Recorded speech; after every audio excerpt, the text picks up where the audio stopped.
गोरखनाथ जी ने कहा, इस फल को खाने से वह सदैव जवान बने रहेंगे। इतना कह गोरखनाथ महल से बाहर चले जाते हैं, किंतु राज इस फल को स्वयं नहीं खाया। उन्होंने फल अपनी रानी पिंगला को दे दिया, लेकिन पिंगला से वह फल खुद नहीं खाया, बल्कि अपने प्रेमी कोतवाल को दे दिया। कोतवाल एक वैश्या से प्रेम करता था और उसने चमत्कारी फल उसे दे दिया ताकि वैश्या सदैव जवान और सुंदर बनी रहे। ऐसे में वैश्या ने फल लेने के बाद सोचा कि अगर वह यह फल खा लेगी तो हमेशा जवान और सुंदर रहेगी। ऐसे में उन्हें ये बुरा काम हमेशा ही करना होगा। उन्होंने सोचा कि इस फल की सबसे ज्यादा जरूरत राजा भृतहरि को है, जिससे वह हमेशा जवान और सुंदर बने रहें और अपनी प्रजा का हमेशा ख्याल रखें। यह सोचकर वैश्या ने चमत्कारी फल राजा को दे दिया। जैसे ही राजा ने उस फल को देखा तो वह अचंभित हो गए। तब राजा ने वैश्या से पूछा कि यह फल उसे कहाँ से प्राप्त हुआ। वैश्या ने बताया कि यह फल उसे कोतवाल ने दिया है। भृतहरि ने कोतवाल को बुलवा लिया। कोतवाल ने बताया कि यह फल उसे रानी पिंगला ने दिया है। इसके बाद राजा को पूरी सच्चाई के बारे में पता चला।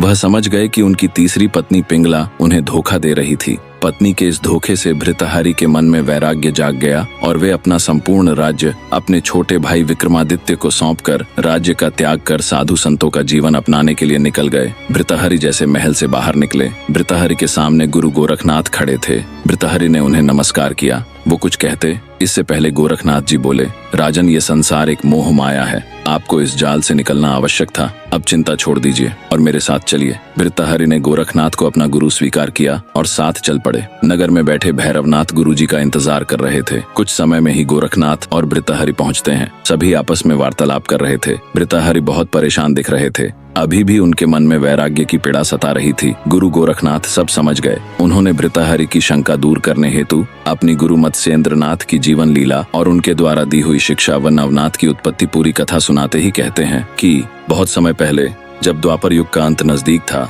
श्री कृष्ण अपने स्वर्ण सिंहासन पर बैठे थे। उनके साथ पास में उद्धव जी भी थे। उसी समय कवि, हरि, अंतरिक्ष, प्रबुद्धि, पिपलायन, अविहोत्र, चमसिल और कर्मभाज ये सभी नवनारायण वहां पहुंचे। हरि ने उन्हें देखकर तुरंत सिंहासन से उतरकर गले लगाया और आदर से उन्हें अपने सिंहासन पर बिठाया। फिर उनकी बड़े विधि विधान से पूजा हुई। पूजा के बाद नवनारायण ने पूछा, हमें किस कारण से बुलाया है? हरि बोले, कलयुग में हम सबको अवतार लेकर धरती पर प्रकट होना है। जैसे राजहंस एक साथ उड़ते हैं, वैसे हम सब एक साथ अवतरित होंगे और धर्म का प्रचार करेंगे। फिर भगवान द्वारकाधीश ने बताया कि कौन किस रूप में जन्म लेगा। वाल्मीकि जी, तुलसीदास, शुकदेव, कबीर, व्यास, जयदेव, उद्धव, नामदेव, जामवंत, नरहरि, बलराम, पुंडलिक, भगवान स्वयं, ज्ञानदेव, शंकर जी, निवृत्ति, ब्रह्मा, सोपान, आदिमाया, मुक्ताबाई, हनुमान, रामदास, कुब्जा, जनीदासी। आगे की कहानी और भी मजेदार होने वाली है। जुड़े रहिएगा।